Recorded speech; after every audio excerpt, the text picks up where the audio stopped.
Good morning, students. Am I audible? Good morning, ma'am. Good morning, ma'am. Good morning. So, students, as this is your third lab of C programming, means this is your seventh lab. But if we are going to talk about C programming, so basically this is our third lab, which is totally based on C programming. So, as in your first week, you have just learned some basic concepts. That's how to like write printf, scanf, or if you want to like declare any type of variable, integer, float, character. So I think now all of you can write that. Okay. So today's assignment is basically you can say a brush up of your last week assignment, so that all the things you have learned in your last 2 week you can just again once brush up, and then in next week we'll go forward to another new topic. Okay. So just wait for 1 minute. I'm sharing my screen.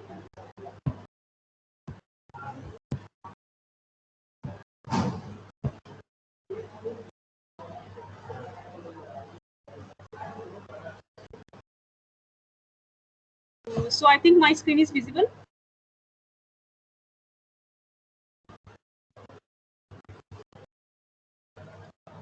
So see, this is your assignment of week 7, and in this assignment there is I think yes 9 questions. Okay, so one by one we just try to understand what you have to do in each question. So see, this is the first question. Write a C program to convert a given integer in days to years, months, and days. Assume that all months have 30 days and all years have 365 days. So here condition is given. What is the condition? You have to assume that all the 12 months are of 30 days. As we know that no, there are some months which is of 31 days, February is of 28 days, in the leap year it is 29 days, okay, like that. But for your convenience, for this question, just assume that all the months have 30 days and all the year have 365 days, right? Now, what is the question? You have to give a integer, right? So you have to give a integer means any number. Then what will be the output? Output will be converted to corresponding year, month, and days. Okay. So for example, if you give 365 as an input, okay, then what will be the output? 1 year, 0 months, and 0 days. Because 365 is basically here it is written that it is a it is equivalent to 1 year. So we can simply convert 365 to 1 year, 0 month, and 0 days.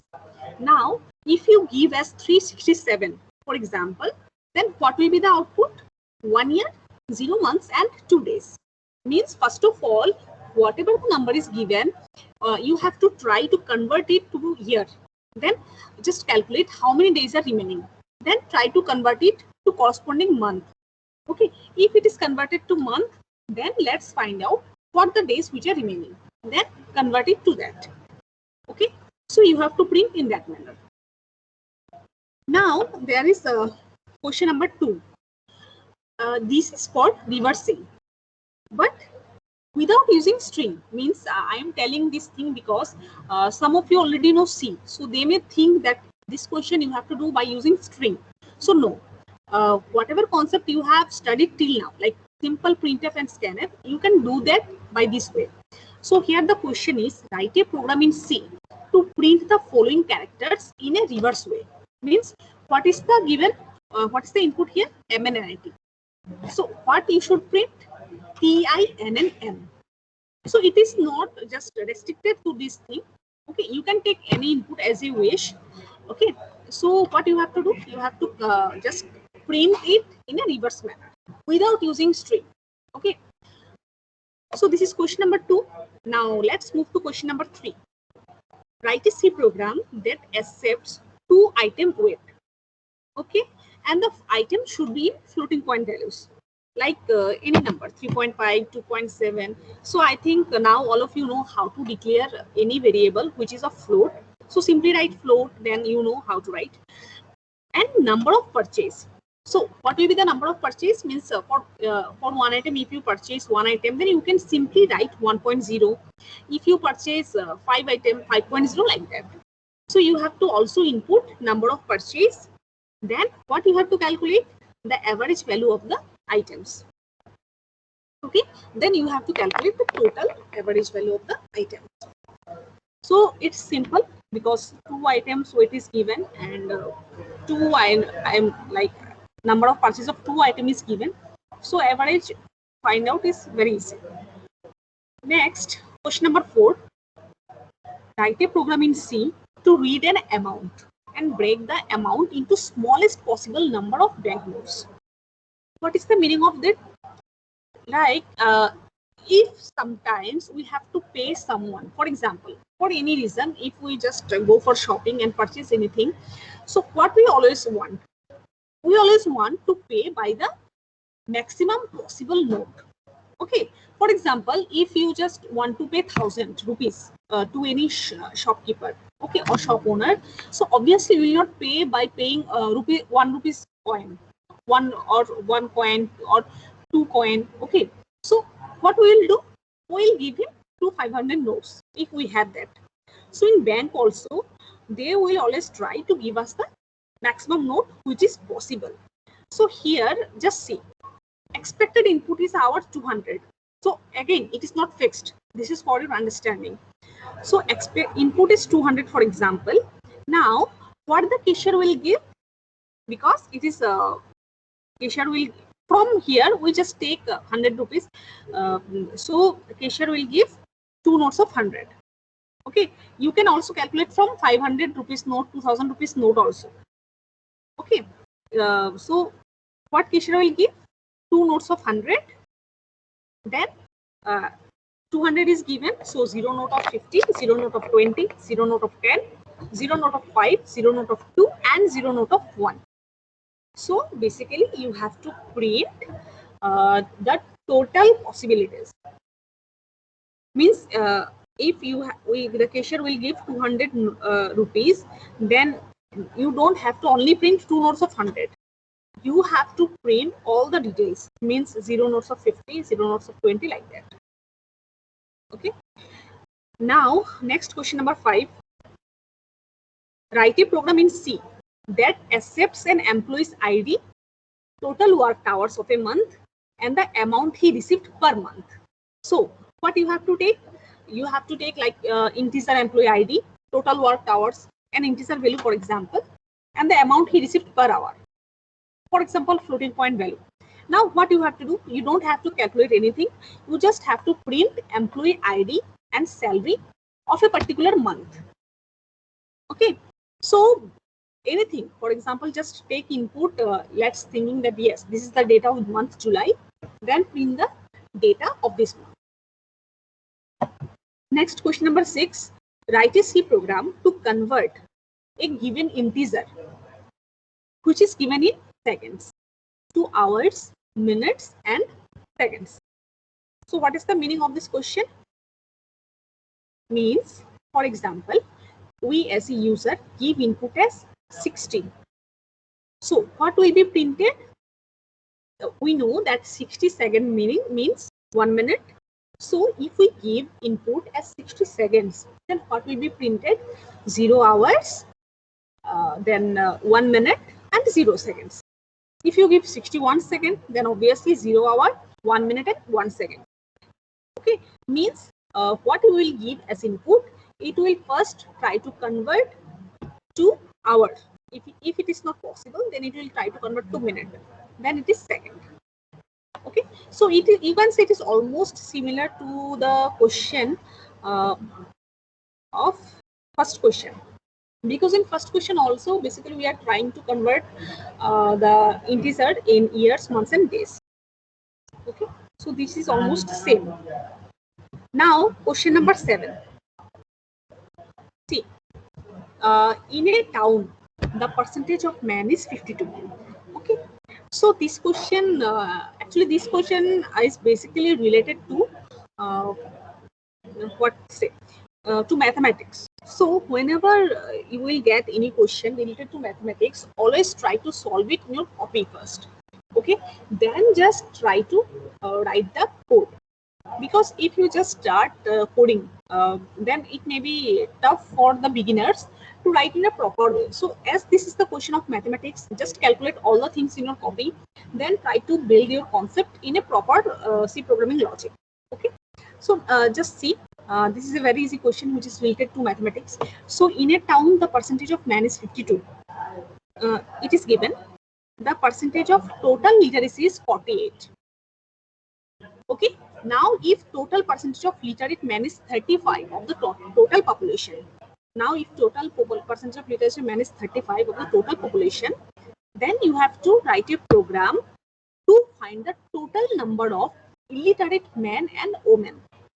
Okay, but what given? Total population is given. So total population is 80,000. Out of them, 52% are men, and so obviously the remaining is women, and the percentage of total literacy is given. So now you have to calculate total number of illiterate men and women. Okay, now come to question number 8. Okay, this is also somehow related to question number 4, but there is little bit difference here. You can do the opposite things basically. So here a cashier has currency notes of denominations 10, 50 and 200. So here it is given that the cashier have denominations with 10, 50 and 100, not any note of like 200 or like 500, 2000 like that. Okay, so it is given. Now if the amount to be withdrawn is input through the keyboard in hundreds, find the total number of currency notes of each denomination the cashier will have to give to the withdrawer. So means if I want to withdraw some money, for example, I want to withdraw 1000 rupees. So what your program should print? It will print individually.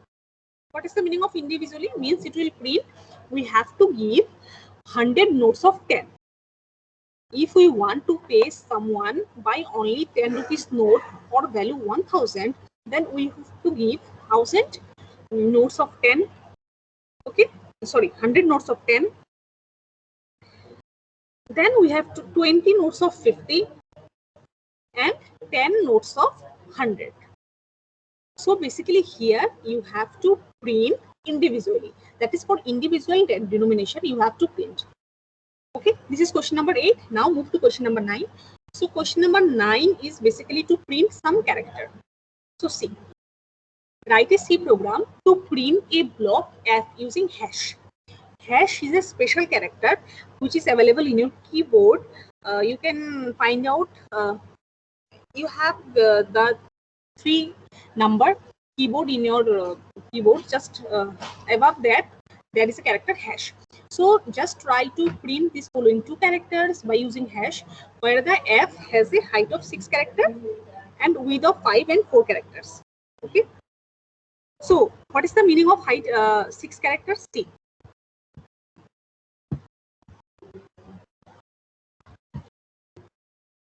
these spaces 1, 2, 3, 4, 5 and 6, this is the meaning of height and this is the meaning of width.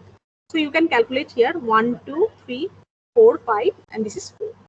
So the condition for printing F, it is given, and for printing C you can take any number of height, any width, but obviously maintain the ratio. Okay, if you just take the width as it is given and take the height as more of it, then it will not be beautiful. So just try to maintain the ratio of character C, but for F it is given. Now what you have to do, you have to print these 2 things in the same screen. Okay, and for that don't use any loop. Again and again I am telling, for doing any questions you don't have to use any extra concept like loop or like string, anything. Whatever you have learned in your like basic concepts, printf, scanf and your just simple logic, you can do all this question. Okay, so I think it is clear to all of you. So now just wait, I'm uploading.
Okay, student, your assignment has been uploaded. Download it, check it once, and if you have any doubt, you can ask now.